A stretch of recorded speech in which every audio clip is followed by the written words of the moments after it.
Bien, buenas tardes a todos, ¿se me oye bien? Sí. Voy a hablar despacio para que Esther pueda traducir a quien lo necesite. Muchas gracias a Cine España y al Instituto Cervantes por invitarme a participar en este encuentro que espero compartir con todos vosotros mi profunda admiración, tengo que decirlo, por la escritura de Kirmen Uribe. Se le ha presentado un poquito antes, pero voy a destacar algunas de las pequeñas líneas que creo que es importante recordar también, sobre todo como en tu trayectoria como escritor. Kirmen Uribe es un escritor en euskera, es Premio Nacional de Literatura y sus obras han sido traducidas a más de 20 lenguas. Tu familia procede del sector de la pesca, si no me equivoco, efectivamente, en Ondarroa. Y tu madre estuvo implicada en los movimientos feministas de la segunda ola, cosas que también podemos percibir en la novela y en la película, creo. Estudiaste Filología Vasca y luego Literatura Comparada en Italia. Y en 2001 publica un libro que cambió mi vida como lectora de poesía. Mientras tanto, dame la mano. No puedo pronunciarlo en vasco, disculpa. Bitartean heldu eskutik. Que obtuvo el premio de la crítica a la poesía en euskera. Se agotó la primera edición en un mes, según me consta, y fue finalista en su traducción en Estados Unidos en los premios del PEN Award, uno de los premios más importantes de literatura extranjera. Desde ese momento creo que la recepción internacional de tus libros siempre fue buenísima.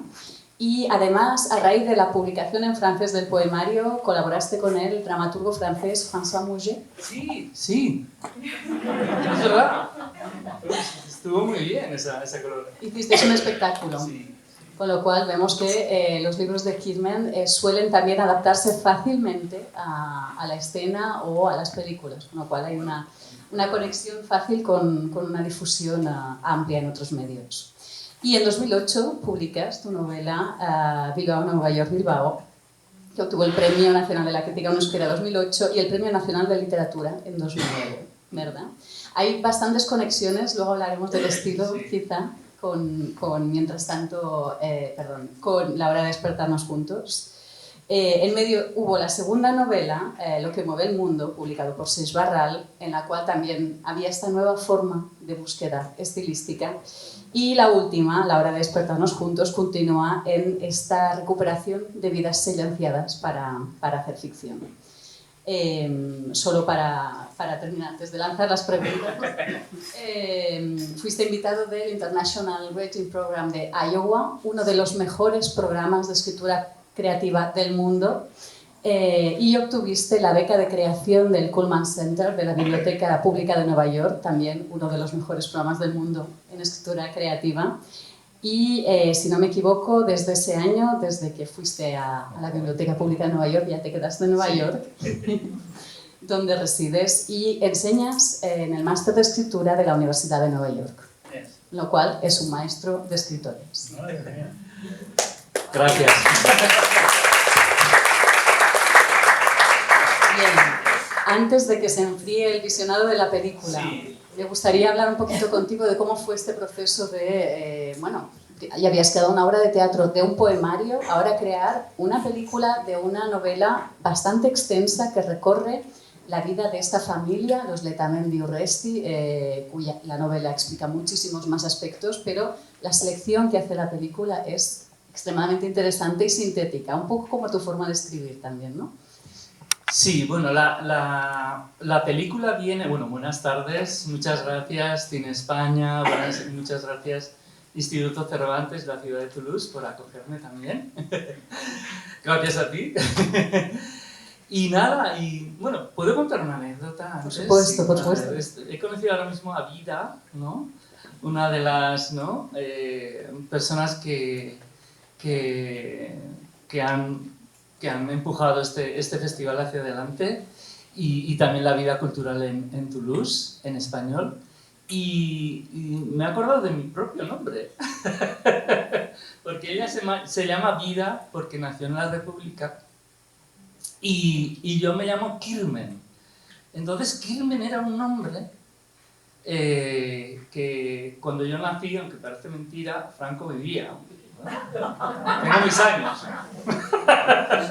Entonces mi madre se fue al juzgado porque había recibido desde Venezuela, desde el exilio venezolano, una lista de nombres vascos, pero nombres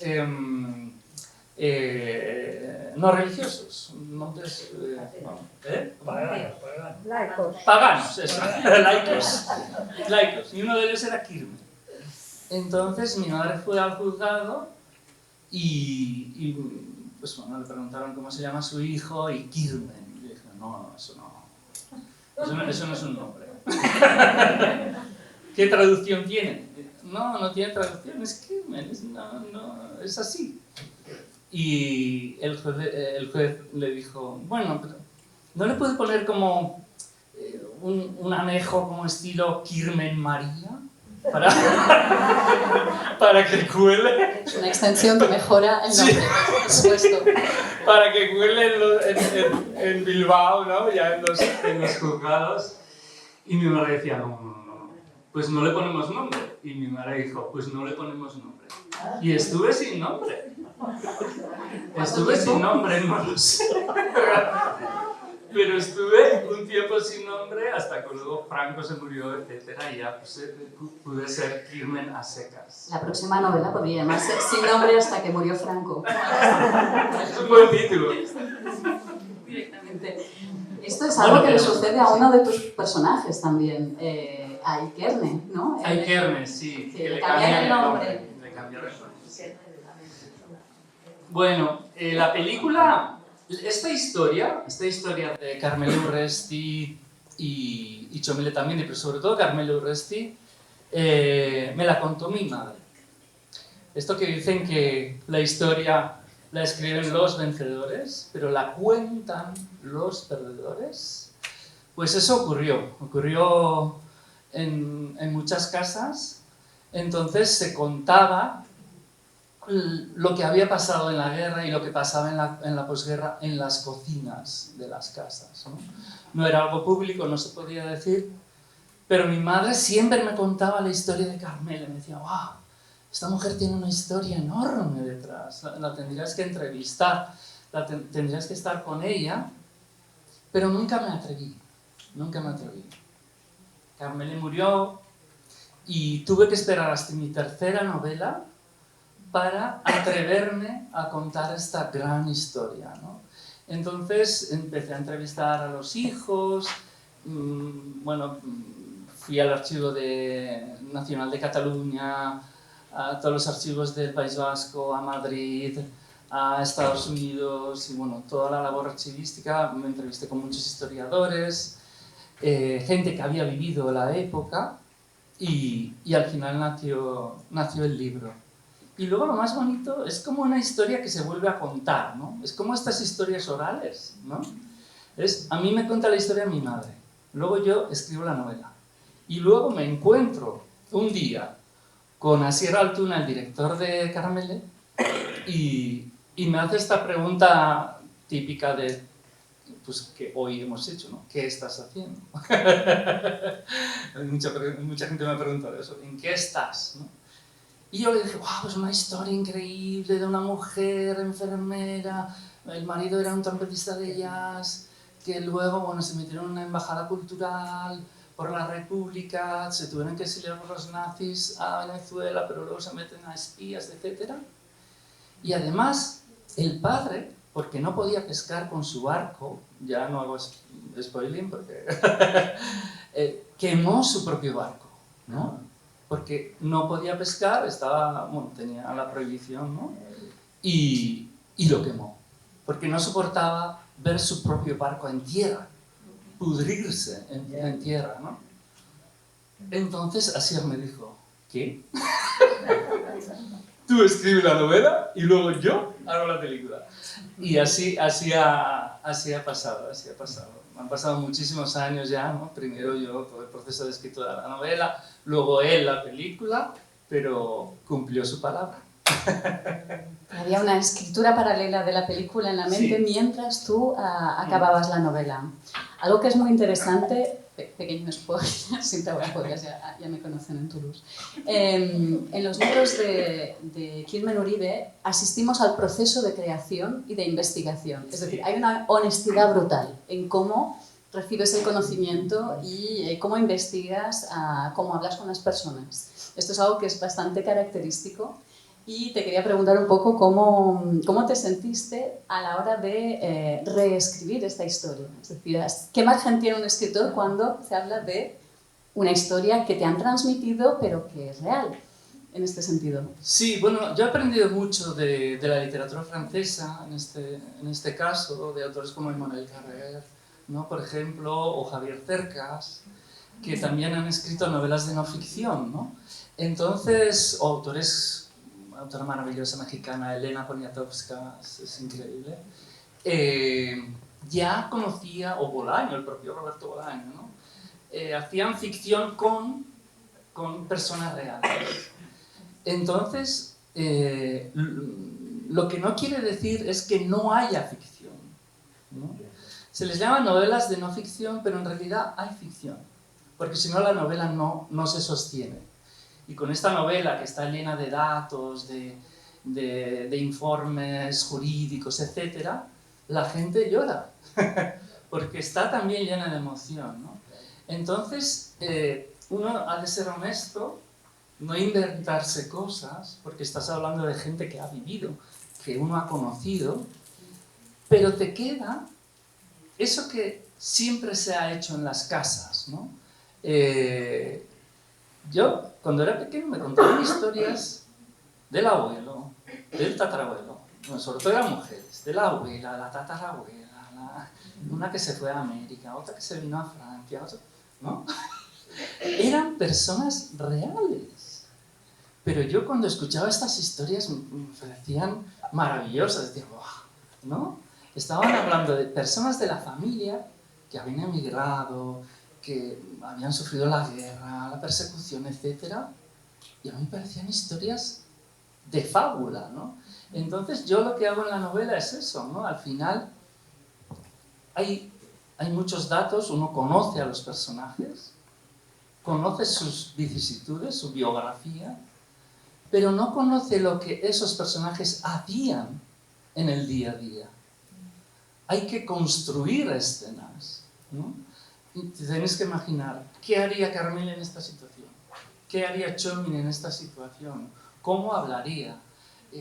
Todas las conversaciones, la última carta que le escribe Carmela a Txomin, todo eso es invención. Es invención, pero dentro de un marco, digamos, de veracidad. Tiene que ser veraz.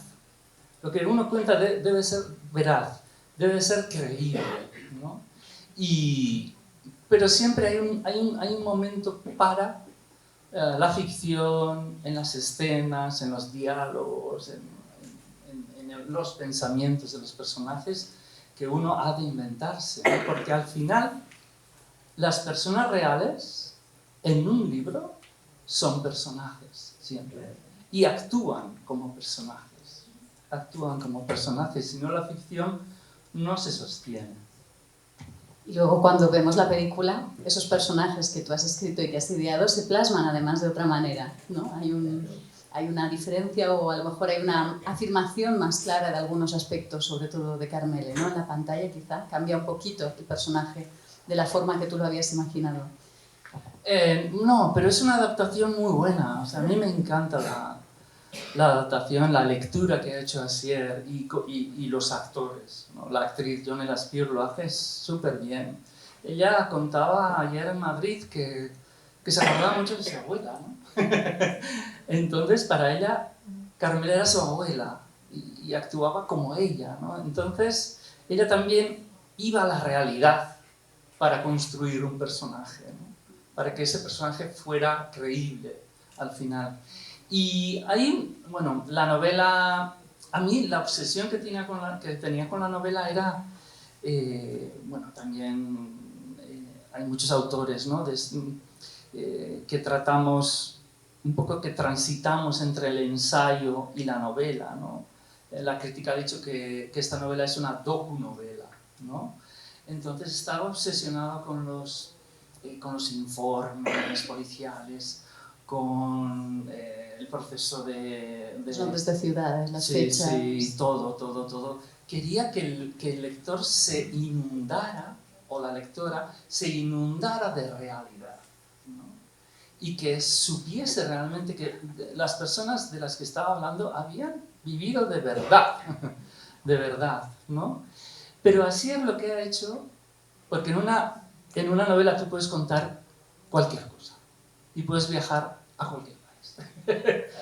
Puedes ir a Venezuela, volver a Nueva York, la parte neoyorquina en la película no aparece, pero es una parte neoyorquina muy grande en la novela. Y él lo que ha hecho es, realmente se ha metido en los personajes y ha llevado a los personajes a la pantalla. La cámara está siempre muy cerca de los personajes, ¿no? Y se ha olvidado un poco de las circunstancias, digamos, más, ¿no? más teóricas o más históricas para hablar más de las personas. Y yo creo que es una lectura correcta. Efectivamente, además la película tiene momentos de impacto emocional muy grandes que en la novela también son visibles, ¿no? La escena final, decíamos ahora, como uno de los momentos más emocionantes del libro. Y a la vez, la forma en que leemos la novela deja fluir mucho una serie de contradicciones, de debates que tienen los propios personajes, ¿no? Sí. Y que, claro, con la mirada histórica todo parece que, claro, nosotros ya sabemos que efectivamente Franco no muere enseguida, que el País Vasco no queda libre rápidamente, etcétera, etcétera. Pero en el momento de leer la novela hay estas fricciones que a veces son diálogos entre Karmele y Txomin, muy efectivos, muy reales. Esto es lo que tú has tenido que recrear, me imagino, y que son maravillosos. Uno de los primeros debates creo que es el hecho de que se embarcan en la embajada cultural. Y al principio para Karmele es un poco reacia, ¿no? Dice, bueno, no es el momento de bailar ahora, que voy a ir yo a hacer el artista mientras estoy en el exilio, mi hermano está en prisión. Y creo que es una de las grandes innovaciones también del libro, explicar la cultura en un contexto de guerra, qué rol tiene, ¿no? Sí, es muy importante. La cultura es muy importante. Sabéis que la violencia es la negación del otro, ¿no? Es la negación de la persona que tienes en la trinchera de enfrente, ¿no? Hay que destruir a aquella persona. Pero la cultura es todo lo contrario. La cultura busca empatía. La cultura busca conexión con el que está viendo ese espectáculo, con el que está leyendo esa novela, ¿no? Entonces, la cultura es revolucionaria en ese sentido. Es mucho más revolucionaria. Cuando Karmele tiene estas dudas, Manu Sota, el tercer gran personaje de la novela y de la película, que bueno, aquí no aparece, pero era gay, tenía una vida muy, muy intensa, Manu Sota les dice eso, no es tiempo de guerra, de violencia, sino es tiempo de convencer a la gente, ¿no? A los europeos de que han de parar esta guerra y de que han de dar una oportunidad a la democracia y la libertad en España. Entonces, sí, al final ellos son dos artistas. Es que es como, no sé, es como lo que está ocurriendo ahora, ¿no? Uno, con ciertas cosas, debe tomar partido. Entonces, estos son un trompetista de jazz que tocó en París, que tocó en New York, bohemio absoluto, porque solía pasar todas las noches hasta las 6 de la mañana tocando la trompeta y bebiendo y fumando en aquella época. O una mujer, madre soltera, enfermera, que le gustaba el baile y cantar. Y de repente, antes de tomar una decisión, la historia con H mayúscula les obliga a tomar partido, ¿no? Entonces, yo creo que aquí esto lo entendéis muy bien, ¿no? Vida es que es una gente que era una gente maravillosa, que vivía una vida feliz, de repente se ven envueltos en la enorme H de la historia que transforma sus vidas, pero no tienen otra solución que tomar partido, porque es lo justo, lo tienen que hacer. Y lo sienten así. Pero al final eran dos jóvenes artistas, sin más. Es así, es así. Lo que pasa es que la historia los llevó, ¿no?, a donde les llevó. Y en este torbellino, ¿no?, tienen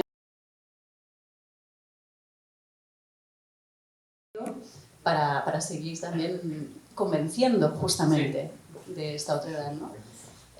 Por un lado, y luego también tener este rol de espías un poco, de pasar información. Sí. Es decir, todo va más allá de, al principio quizá este soft power está para diplomacia visible, pero luego vuelven a España y necesitan buscar información y actuar. Sí. Ya no solo posicionarse, sino ir más allá, ¿no? Sí, porque hubo un momento histórico que aquí os resultará muy conocido. A ver, ellos están convencidos de que las democracias europeas, Estados Unidos, los va a apoyar y que el régimen de Franco va a caer. Cayó Alemania, cayó Italia y Japón, ¿no? Entonces ellos están, ¿no?, piensan que solamente lo que tienen que hacer es que haya resistencia interior, ¿no? Incluso, pues, mucha gente aquí volvió a España también, exiliada, volvió a crear, ¿no?, como a la resistencia, a dar una sensación ya dentro del régimen de que eso se estaba cayendo, ¿no?, para que lo vieran así los americanos, los europeos, y dijeran, bueno, Franco ya se ha acabado. Pero eso no ocurrió, ¿no? Y la gran tragedia de esa generación es eso. Muchísima gente, Txomin, bueno, yo creo, Txomin en la película es una versión, pues, bueno, hay muchas elipsis, ¿no? Pero Txomin, cuando estaba en la cárcel, y, bueno, Carmele lo visitaba y le decía, bueno, tienes que recuperarte, venga por tus hijos, todo esto, ¿no? Vamos a irnos a Venezuela, venga. Y él decía, no, yo no quiero vivir, ¿no? Estaba tan decepcionado con una misión que él había tenido, que vio tan cerca, y de repente dijo, no, esto no va a pasar, entonces yo no quiero vivir así, ¿no? Y Carmele era más, yo creo que era más, como soy las mujeres más inteligentes, más prácticas, y dijo, bueno, voy a sobrevivir por mis hijos, les voy a dar una educación y luego ya se verá lo que pasa, ¿no? Y luego ya sabéis lo que pasó, está aquí en las fotos. Entonces, bueno, Carmele fue mucho más inteligente en ese sentido de refugiarse y de esperar. Efectivamente, no sé si es la segunda o la tercera o la cuarta parte de la novela que empieza un poco después de la película, hay esta noción de este gran sacrificio de toda esta comunidad vasca que esperaba, que había luchado, que se siente decepcionada y que sobre ellos cae una represión durísima, durísima, ¿no? Este es otro de los grandes temas de la novela en este sentido, esta gran decepción que cada uno articula como puede. Bueno, para Txomin es trágico y acaba mal, Carmele tiene que tirar adelante, pero los tres hijos, cada uno toma un camino diferente también, ¿no? En función de sus posibilidades y de lo que pueden hacer para asumir esta decepción que han vivido también. Sí, hay una escena que no hay en la película que a mí me encanta, y se lo dije a Asier ayer, se lo dije, esto lo tenías que haber metido, porque la resistencia republicana eran anarquistas, comunistas, socialistas, republicanos, vascos, catalanes y gallegos. Entonces, todos estos se juntaban en Madrid, ya cuando volvieron, y se pasaban los informes en el Museo del Prado, delante de las meninas. Entonces eso es bonitísimo, es como allá, ¿no? Vamos los dos, tú me pasas un... Las meninas es un cuadro que te está como mirando, ¿no? ¿También? Sí, pero para ellos ese era el lugar más seguro. Pero ya a partir del 48, bueno, ya muere Roosevelt, ya cuando muere Roosevelt ya las cosas se empiezan a torcer mucho, porque el vicepresidente anterior, Wallace, era comunista, era una persona muy abierta a la República y muy pro. Eleanor Roosevelt también, la mujer del presidente, adoptó a un niño vasco de la guerra, sí, sí, pero con el cambio de presidencia a Truman, que era un señor bastante gris, de Ohio, una persona un poco gris, ya cambia, ¿no? Ellos tienen este miedo al comunismo, todo esto, y de repente dicen, bueno, no pasa nada, vamos a hablar con Franco y no pasa nada. Entonces ya ahí, año 48, 49, 50, ya se acaba todo. Se acaba todo. Los maquis se quedan en las montañas, bueno, es como una especie de gran cambio. Y lo que pasó es que muchos de estos derrotados pues, se sintieron abandonados, no contaron lo que había pasado. A mí se me lo contó mi abuela, pero mucha gente se cayó. Y fue la siguiente generación, ¿no?, la que empezó luego lo que trajo la transición, ¿no? Fue la siguiente generación la que empujó para que Franco cayese, ¿no? Entonces, en la novela también se ve el trabajo de la generación que sigue, ¿no? Efectivamente, ¿no? Sobre todo el pequeño Chomin también, sí, que se vuelve a repolitizar sí, contra todo pronóstico debido a la decepción que su madre había vivido sí, con la represión de su sí, marido. Él se vuelve a politizar sí, y vuelve a creer en ello, ¿no? Sí. Y hay un personaje que no he visto en la película, creo que es la hermana Anita. Ah, sí. Sí, que es un personaje increíble, además. Sí. Como muy humano, tiene una visión política, pero doméstica a la vez, ¿no? Este tipo de política comprometida de hablar en la cocina, pero de actuar también, de saber relacionarse con el exterior. Háblanos quizá un poco de este personaje tan... Bueno, Anita era la única... Bueno, esta familia es increíble. Esta familia, a ver, el padre era, bueno, ya habéis visto, tenía unos barcos, tiene un taller también para reparar barcos, etc. Se quedó sin nada. La madre era maestra y también le prohibieron dar clases, ¿no? Posteriormente. Era maestra de matemáticas. Era una señora muy inteligente. Y luego los hermanos de Carmele, bueno, ya conocéis su historia, un hermano fue capturado y fue llevado a la prisión de San Cristóbal, que bueno, es uno de los episodios más oscuros de la Guerra Civil. Sobrevivió. Y luego otro hermano trabajó aquí, con la Red Comet, recogiendo los aviadores británicos, los paracaidistas británicos que caían, los recogían y los llevaban hasta Gibraltar. Y esa era la Red Comet. Bueno, este era el segundo hermano. Y luego había otra hermana que se llamaba Anita, que bueno, todos habían estudiado menos ella. pero aún así, que se quedó un poco en casa, ¿no? Pero aún así era la más inteligente, creo yo, la más práctica, la más cariñosa. Era una persona muy... Yo la conocí en persona, era como estas mujeres como gordotas, muy cariñosas, que te abrazan así. No, tenía un físico muy bonito, siempre sonriente. Y de hecho Carmele vivió con ella toda su vida, ya desde que Chomin fallece, Carmele duerme con su hermana. Las dos hermanas en la misma cama hasta que se mueren.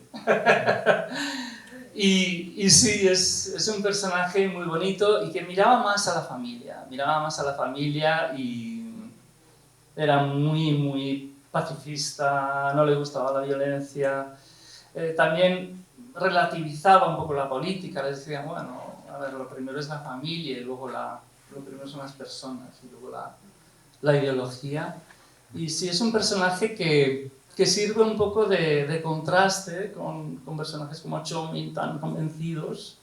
Y esta era como más, ¿no? Más de tierra, ¿no? Más de tierra, con un sentido del humor y que apreciaba a las personas, ¿no? Sobre todo. Y cocinaba muy bien, ¿no? Sí, también. Porque se ganan muchas cosas compartiendo la gastronomía y con una gran clarividencia. Hay alguna escena, ¿no?, en la que explica, viene un invitado ilustre, célebre a su casa, creo que es cuando están en Venezuela, Sí. y él no se quiere quedar a comer. Y eso es sospechosísimo porque su cocina es maravillosa. Sí. Entonces se pregunta, dice, ¿cuánto conocemos a las personas en realidad, no? Sí. ¿Es posible conocer a alguien que no se queda a comer en tu casa? ¿Qué parte, cuánto estamos sacrificando por gente que realmente no conocemos? Y efectivamente el dilema de la familia o la comunidad es algo que Carmele también vive mucho, ¿no? Y sus padres, de alguna manera, es primero la familia o bueno, el idealismo de Chomin. Es otro de los temas también muy tratados. Sí, es un tema muy tratado. El que fue a comer fue François Nothomb, ¿eh? François Nothomb, que es otro personajísimo, ¿lo conocéis? Este era el tío abuelo de Amélie, de la escritora, que también participó en la novela porque me ayudó, me ayudó con los datos sobre su tío abuelo. Y este fue también miembro de la Red Comet, se hizo muy amigo de la familia Urresti. Por eso es que la segunda parte también está bien, ¿eh? Tenían que hacer otra película. Y François, después de toda la resistencia, todo esto ya, ¿no?, de toda la lucha, se va a Venezuela a la selva, ¿no? Sí, Amazonia. A la Amazonia, Sí.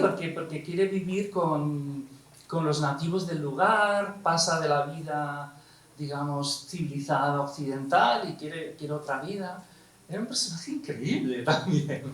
Y fue Nothomb, sí, el que no se quedó a comer. Gran fallo. No se quedó a comer.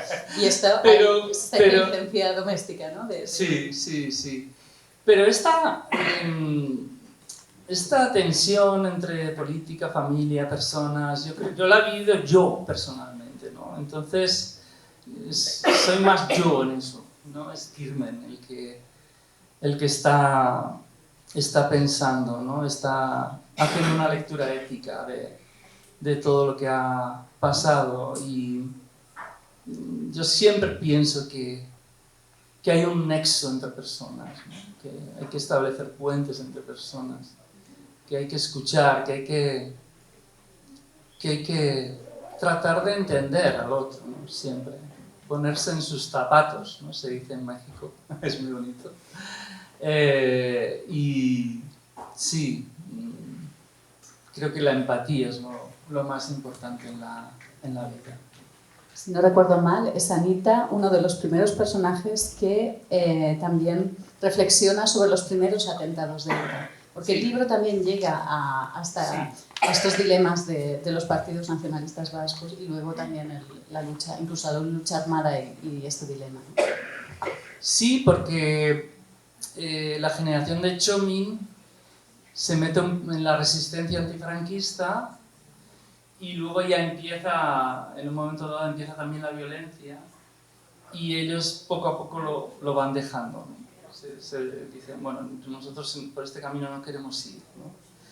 Y hay un dato que es como la antesala de lo que vendrá después, porque Manu Sota, el personaje que había luchado tanto contra el nazismo, el totalitarismo, todo esto, al final de su vida, recibe una carta ¿no?, de impuesto revolucionario, para dar dinero a ETA. Entonces, es como la incomprensión total, ¿no? Dices, pero si este señor, con todo lo que ha hecho, le estáis pidiendo dinero, ¿no? Le estáis amenazando.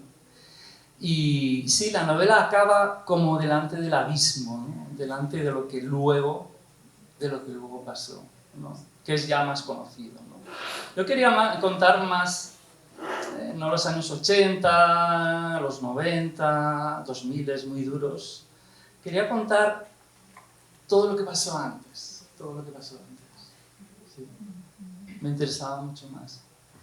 Y efectivamente, bueno, eso es lo que consigues de forma magistral con este foco en la familia, en la historia constantemente, ¿no? Vemos cómo asisten a la historia, cómo conectan con los hechos que están sucediendo, cómo escuchan la radio, cómo discuten sobre las noticias. Es algo que está realmente muy conseguido y que permite al lector de ser un testimonio hiperprivilegiado de esto.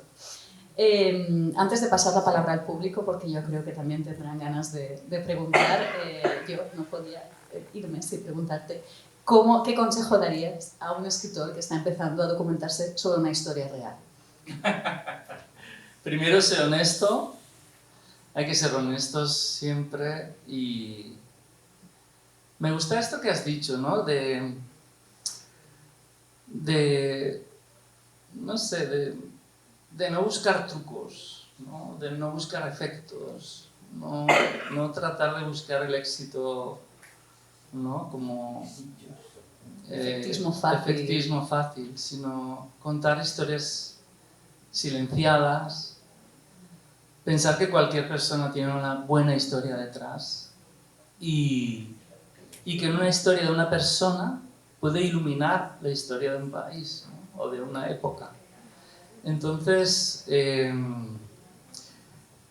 yo siempre les digo que tengan paciencia, que no tengan prisas, que sean honestos, que sean humanos, que cuando hagan entrevistas tratan bien a las personas, que sean generosos, ¿no? Con la gente que entrevisten. Al final, una persona te está regalando lo más valioso, que es su propia historia, ¿no? Y hay que contarla bien, sí. Pero sí, aquí lo importante en literatura es leer, trabajar mucho y ser paciente. La literatura es algo que ha de plantearse de por vida, es como un ejercicio para toda la vida, ¿no? Los éxitos prematuros se van, ¿no? Rápidamente. Y yo siempre me planteo así la literatura, ¿no? Es una manera ya de vivir que tengo. Me levanto por las mañanas, escribo, luego ya a partir del mediodía pues a otras cosas, ¿no? Estar con los amigos, la familia, etcétera, leer o ir al cine, etcétera. Pero ya al final para mí es una manera de vivir la literatura. Escribir me encanta. Lo más bonito para el escritor es escribir. Es documentarse, es hacer el libro. Luego ya cuando sale, promoción, todo esto, ya no me gusta. Tienes que tener otra novela en mente ya. Y seguir escribiendo, y seguir escribiendo, y seguir escribiendo. Y luego la novela sale bien. A mí cuando me preguntan cuál es tu mejor novela, es que no sé. A mí esta me encanta, por ejemplo. Pero una novela más cortita, más sencilla, Bilbao, New York, Bilbao, tuvo un éxito inesperado, ¿no? Entonces, nunca se sabe. Nunca se sabe. O sea, que el libro ya no te pertenece, ¿no? Claro, el libro no te pertenece y hace su camino. Es como, bueno, a ver qué pasa, ¿no? A ver qué pasa. Bueno, también me lo decía Asier Altuna ayer en Madrid. Dice, bueno, ya hemos hecho Carmele, está bien el recorrido que tenga, leerán cosas o no, pero ya estoy pensando en la siguiente película, ¿no? Y entonces, así no sientes ansiedad, no estás esperando premios ni reconocimientos, sino que estás pensando en la muy desordenado. Es no sé si es esto de... tengo una mente de estas de espectro, como en inglés se dice spectrum. Puedo leer 5 libros a la vez, escribo 5 novelas a la vez. Es decir, que estoy metido en muchos proyectos a la vez y leo muchos libros a la vez, ¿no? Entonces, al final es pues conocerte como persona, ver cómo trabajas y ser paciente. Yo creo que igual la mejor virtud que tengo es eso, la paciencia. Sí. Y ser capaz de seguir el hilo de las 5 novelas, seguramente también. Eso debe ser una gran virtud. Muchas gracias. Voy a dejar la palabra al público, que seguro que tienen preguntas. Bajo y distribuyo el micro.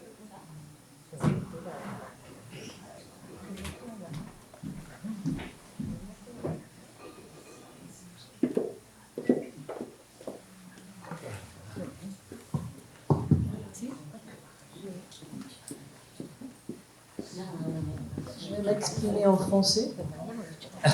Merci. Alors, c'est une femme exceptionnelle, infirmière, chanteuse chevronnée, danseuse professionnelle, mère exceptionnelle. Je me pose la question, comment sa vie a continué une fois arrivée au Venezuela? A-t-elle trouvé du travail? Parce qu'elle n'a certainement pas eu le même statut que la première fois. Elle était seule. A-t-elle trouvé du travail? A-t-elle pu envoyer de l'argent à sa famille? Est-ce que ses parents ont gardé la santé pour élever les 3 enfants? Est-elle revenue après combien d'années? Tout ça, je trouve, il manque le deuxième volume. Hein. Sí, de verdad. En fait, on reste sur ses fins quand on voit le bateau brûler. On se dit, bon, ça brûle, voilà, il y a une coupure, une purification, mais... Et Il y a les romans. Il y a un autre roman. Sí. Bueno, ¿contesto en español? Sí. A ver, es que la historia posterior... Sí, pasan muchísimas cosas en Venezuela cuando vuelve. A ver, ella consigue trabajo en Venezuela como enfermera, es lo que quería ella, y es enfermera en una planta petrolífera de una compañía de Estados Unidos. Entonces, digamos que la administración de Estados Unidos se siente culpable porque su marido había muerto en acción, digamos, y le consiguen un trabajo en una plantación petrolífera en la selva, en Caracas, en Venezuela, perdón. Es una época en Venezuela muy efervescente, hay mucho exilio, hay mucha gente, intelectuales, profesores, bueno, gente normal también, que se fueron allí y son, perdón, y son acogidos de manera fantástica. En Venezuela les dieron oportunidades, ¿no?, para trabajar. En Venezuela yo creo que en esa segunda etapa Carmele fue feliz, sí, con su hermana, y de repente consigue reunir a la familia en Caracas. Son unos pequeños, o sea, pocos años, pero ahí están sus 3 hijos, ella y su hermana, y son felices allí. Entonces, otra vez, pues eso, la transición, el antifranquismo, todo esto hace que los hijos vuelven, quieren volver y quieren luchar, ¿no?, en todos los movimientos antifranquistas, y Carmen le dice, wow, no. Tiene la misma conversación con el hijo que tuvo con el padre. ¿Realmente quieres volver? ¿Volver a qué? ¿A luchar? ¿No hemos luchado lo suficiente en nuestra familia? ¿No? Pero así los hijos vuelven, y ella es la última en volver. Ella vuelve cuando Franco muere.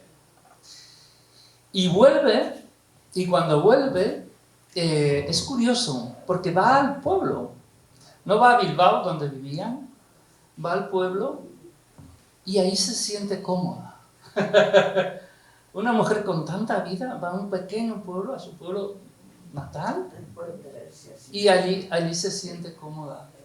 Y ejerce como enfermera en su pueblo hasta, bueno, se retiró con muchos años. Fue una mujer, sí, muy interesante, pero yo nunca la vi sonreír, nunca la vi así, no. Había adquirido un talante muy serio, era una persona muy seria cuando volvió. Y a mí me sorprendió, cuando hice la investigación, en las fotos de las primeras fotos aquí en Francia o luego en Venezuela, salía sonriente. Pero luego ya cuando volvió, no, era una señora con un carácter muy duro, muy duro. La vida la hizo dura, sí. Juste, c'était le même fils qui portait le même nom que son père, qui voulait aussi Sí, revenir oui. avec le même nom. Sí, oui. Oui.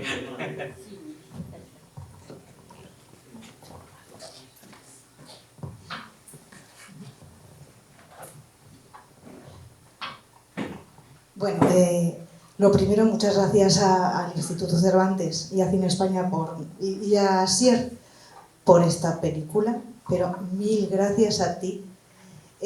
Yo, Kirmen, no te he leído, ya lo siento, pero creo que te voy a leer lo que me quede de vida. Gracias. Porque me he quedado con unas ganas inmensas, ¿no? Sí.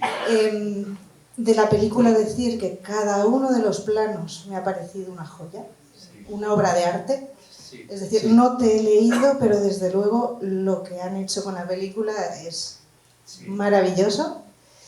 Y tengo una duda muy gorda, es los temas, tus temas, de eso de este hagan un libro y ya empieza el otro, ¿de dónde los sacas? ¿Cómo te vienen? No, me interesa mucho el proceso creativo y me gustaría saber. Buah, qué buena pregunta. Bueno, sobre la película, sí, tienes razón. El plano cuando está ella caminando, cuando hay marea baja, se ve el puente detrás, es increíble. Y la escena del caballo, yo es que lloré por el caballo, porque el caballo quería ir con ellos.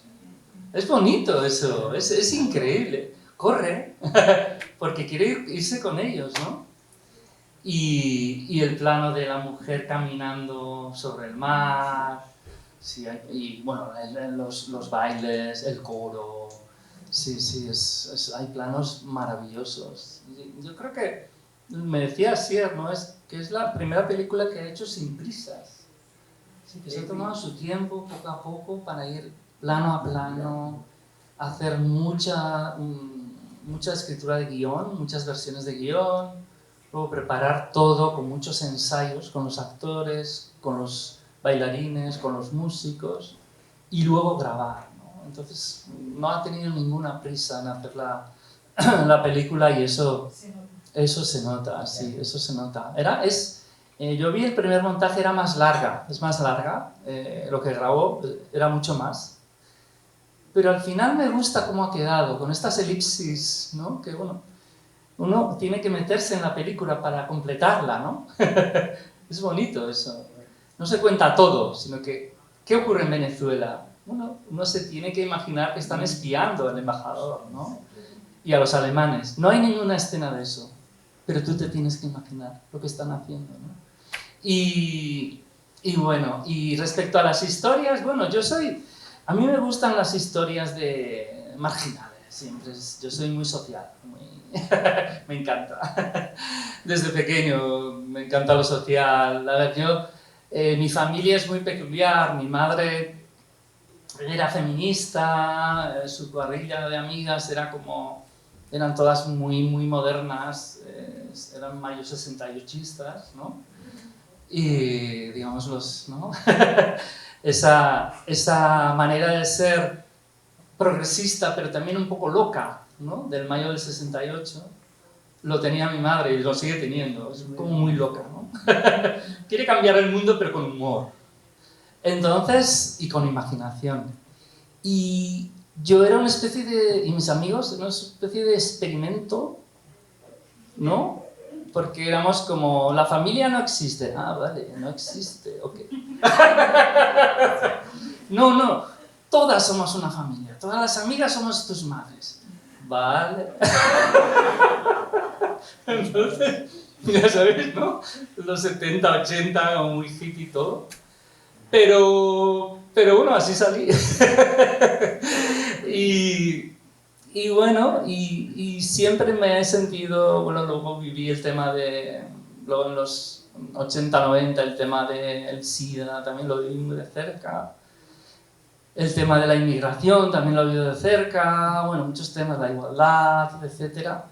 Y siempre me gustan las historias de gente que no tiene voz, ¿no? Esa es mi primera, ¿no? Pero, y lo hablaba con Luisa, la directora del Cervantes, pero la literatura es forma, la literatura es forma. Entonces me gusta trabajar mucho la forma de las novelas, ¿no?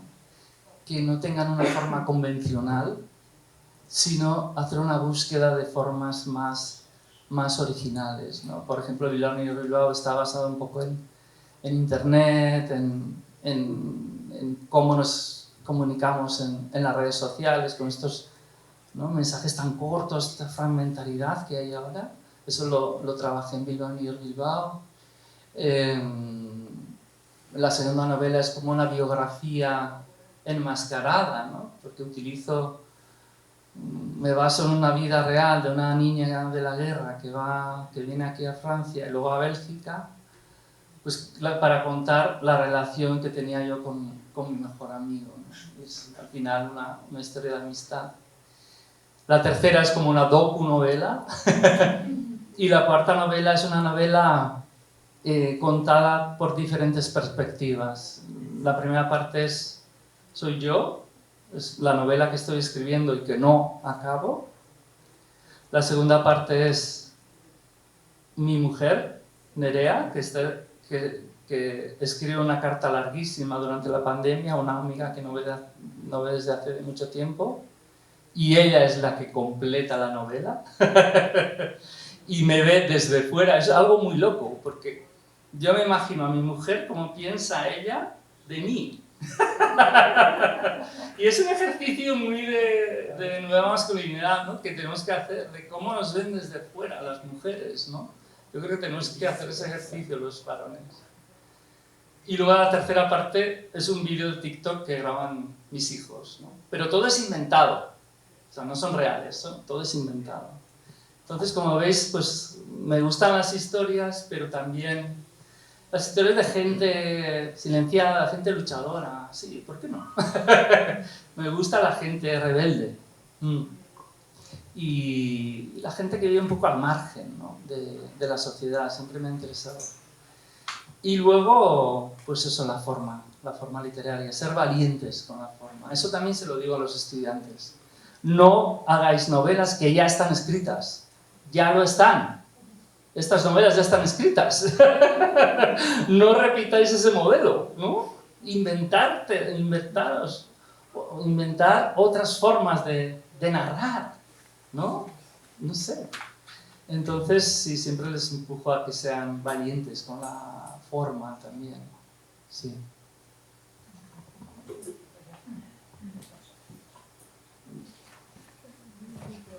Bueno, primero dar las gracias a los dos porque nos habéis hecho vivir un momento intenso, cariñoso, casi va a decir, en contacto directo. Pero yo quisiera volver un poco sobre la literatura, a lo mejor el cine, y la ficción. Sí. Porque hay algo que me ha interesado mucho en lo que has dicho, es ser auténtico en lo que se escribe o en lo que se roda, es igual, ¿verdad? Sí. Pero al mismo tiempo darle esa libertad y ese cuerpo intenso que es la ficción. Claro. Porque yo creo que si no, el realismo puro no es literatura, como tampoco es cine. Me acuerdo, por ejemplo, de un director de cine que me encantaba mucho, John Ford. Sí. En su película El hombre que mató a Liberty Ballas, tiene una frase muy interesante. Hay la leyenda, hay la realidad, hay la ambigüedad de cada personaje, pero al final dice una frase muy curiosa al protagonista, dice, la realidad, o mejor dicho, la veracidad de lo que uno escribe, no es incompatible con la imaginación. No. Y añade, cuando la leyenda es más, siempre hay que escoger la leyenda. Y creo que eso es lo que decías de la necesidad de una ficción. Sí, sí. Porque si no, que es un acto o de investigación sociológica o histórica, pero es literatura, no lo creo. No. La literatura es contar historias. Sí, que pueden ser auténticas, pero donde la imaginación y la ficción les da cuerpo. Sí, sin duda. Sin ello no es literatura. Sí, pero, a ver, lo que hago yo no es una biografía. Exacto. Eso es. No quiero hacer una biografía con datos exactos de lo que pasó, no. Me da igual eso. Claro. A mí lo que me interesa es la propia historia, la historia de esas personas, ¿no? Y cómo su vida luego se vuelve ficción de alguna manera, ¿no? Al final, yo creo que es a ver cómo yo lo ponía en el tablero de la clase, lo suelo poner memoria más tiempo es ficción y ficción más tiempo es verdad.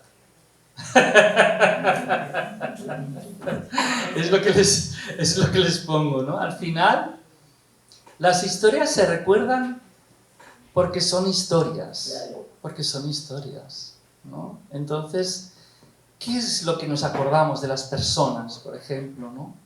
Pues las historias, lo que tú has contado de tu nombre. Con una anécdota ya has contado el franquismo. No hay que dar datos, todo esto, número de muertos, represaliados, bla, bla, bla. No. Solamente con que te ibas a España y decías que eras vida y no te creían. Es una anécdota que cuenta lo que es una dictadura.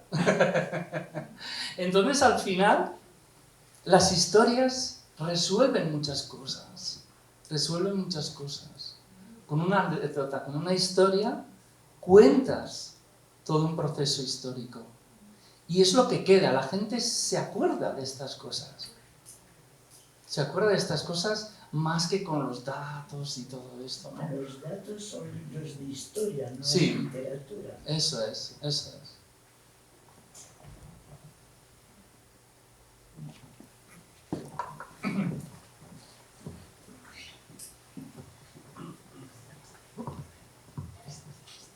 Hola, buenas tardes. Muchísimas gracias por venir. Es un ti. placer tener a un escritor tan conocido y que se desplaza desde Nueva York, se ha entendido bien, ¿no? Que vives ahora allí. Sí.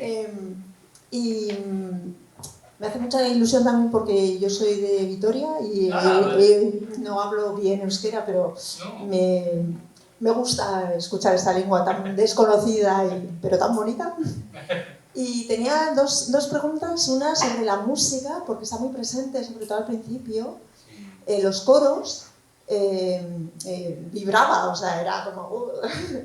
¿Y por qué tanta importancia? ¿Sí porque realmente este personaje, Carmele, cantaba y lo vivía tanto, o porque tú has puesto el foco en la novela, o porque Asier se llama, Asier, perdón, en la película? Y luego... Otra pregunta respecto a la lengua, tu lengua de escritura creo que es el euskera. Y me pregunto si escribieras en castellano o en inglés, ahora que estás en Estados Unidos, si cambiaría el contenido. La relación entre forma y contenido, bueno, pues me interesa. Es muy buena pregunta. Bueno, las dos. Bueno, sobre la música, sí, Asier, bueno, cuando leyó la novela y ya supo sobre Soinka y toda esta embajada cultural, él vio las imágenes, ¿no? Del coro, de los bailes, ¿no? de la escenografía también muy artística, ¿no? Hecha por Antonio de Zara, un pintor que había vivido en París en los años 20 con las vanguardias, etc. Y era tan bello, había visto fotos de la época, era tan bello que él lo quería trasladar, ¿no? Y yo creo que para él la música es como una parte fundamental de la película. Es fundamental, es como si te contaran la historia de otra manera, ¿no?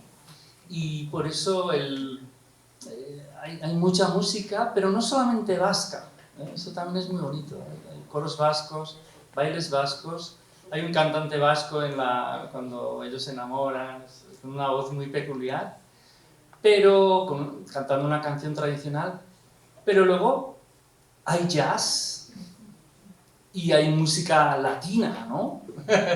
Entonces es un concepto muy abierto de la música, ¿no? Al final, esa música es de todos. El jazz es de todos, la música latina es de todos, y al revés también, la música vasca es de todo el mundo, ¿no? Esa es la idea que tiene Asier, ¿no? No es... esta película no está hecha para los vascos, está hecha para el mundo, ¿no? Y tiene ese matiz, ¿no? de una comunidad minoritaria que cuenta cómo vivió esa minoría pues, la dictadura, pero está hecha para el mundo, es una historia universal, ¿no? Y eso se ve en la música también. Y luego, respecto a las lenguas, sí, bueno, yo es que, vivo en 3 lenguas ahora mismo. El euskera es la lengua que escuché de pequeño. Yo me acuerdo, esto es muy loco, pero me acuerdo de cuando no entendía. Sí, sí, es muy loco esto. No me llevéis al médico ahora. Pero cuando no entendía, eran como sonidos. Sí, sí. Me acuerdo de mi madre, mi padre hablando y era como una especie de música, ¿no? Y eso luego se convirtió en euskera. Y es mi primera lengua, la lengua materna, como dice Hannah Arendt, ¿no? Que es la que está ahí detrás siempre. Pero luego el español también es una lengua vasca también, ¿no? Y el francés, en la parte francesa. Entonces, y ahora el inglés en Nueva York. Entonces yo sigo escribiendo en euskera, pero me gusta hacer yo mismo mis propias traducciones, o mis propias versiones al español y ahora al inglés también. Me gusta trabajar en diferentes lenguas, saltar de una lengua a otra. Eso me gusta mucho. Pero yo creo que el euskera estará siempre ahí. El euskera es una lengua muy pegada a la tierra. Es como muy atmosférica, no sé cómo decirlo. Es una lengua muy, muy pegada a la tierra, muy antigua. Y esa característica me gusta de la lengua, me gusta mucho. Es como muy ancestral, muy, no sé, y me gusta. Entonces creo que no abandonaré mi lengua materna, pero tampoco siento rechazo hacia las otras lenguas, ¿no? Y me gusta hacer mis pinitos escribo artículos en español para El País, por ejemplo, o escribo también en inglés. Entonces no sé, hay que ver de manera natural estas cosas, yo creo. Aunque si escribiese una novela en otra lengua y después traducirme al euskera, me sentiría un poco raro. Como traidor un poco, no sé.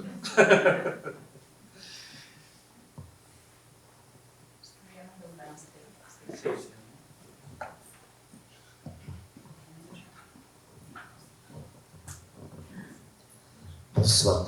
Je ne parlerai pas espagnol, je parle très mal espagnol. Donc je vais parler français. Et ce ne seront pas des questions, beaucoup de choses ont été dites, des choses fondamentales par rapport à la culture, par rapport à la forme en littérature.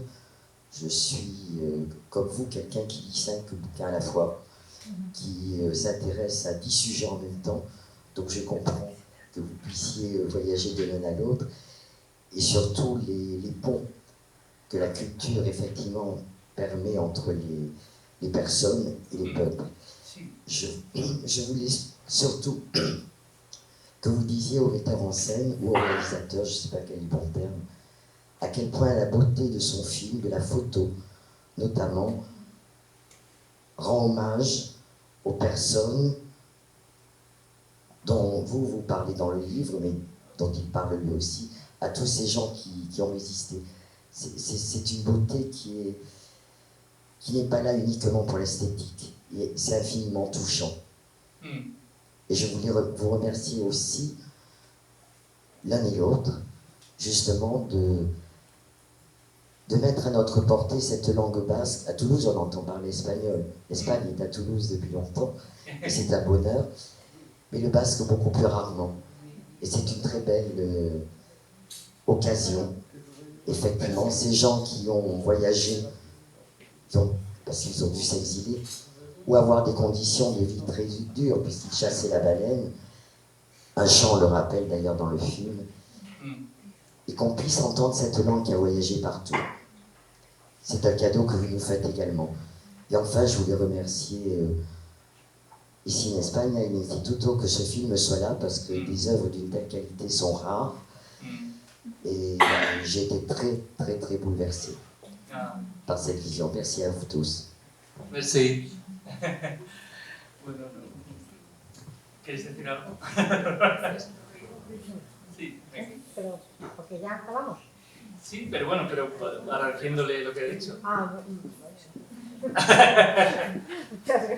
Sí.